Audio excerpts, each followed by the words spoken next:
जनाब जो पूरी मशीनरी है ऊपर से लेकर अमेरिका से लेकर उन सफेद गोरों से लेकर इन ब्राउन गोरों तक और ब्राउन से काले गोरों तक जो कुछ मर्जी हो जाए, हुजूर के दीन को आगे नहीं आने देना, ये हुजूर के गुलामों को आगे नहीं आने देना, ना इनको असेंबली में पहुंचने देना है, इसलिए कि कहीं हमारी गैरत न जाग जाए।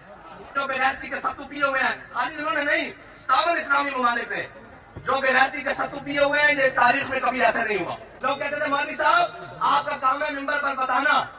और फिर लोग कहते थे कि जनाब जब बगदाद टूट रहा था तो मौलवी ये फैसले कर रहे थे कि मूंछ में सफेद बाल होना चाहिए या नहीं। जनाब जब सकूते गरनाता हो रहा था, कश्मीर में कब्जा हो रहा था, तो मौलवी ये फैसले कर रहे थे कि मसवाक 1 गिट होनी चाहिए या 2 गिट। मैंने कहा हमें तो नहीं पता उस वक्त क्या बातें हुई हैं, लेकिन आज फलस्तीन लुट रहा है, मौलवी ये नहीं कर रहा। मौलवी कह रहा है कि एटम बम बाहर निकालो, मौलवी बाहर निकालो, गजनी बाहर निकालो,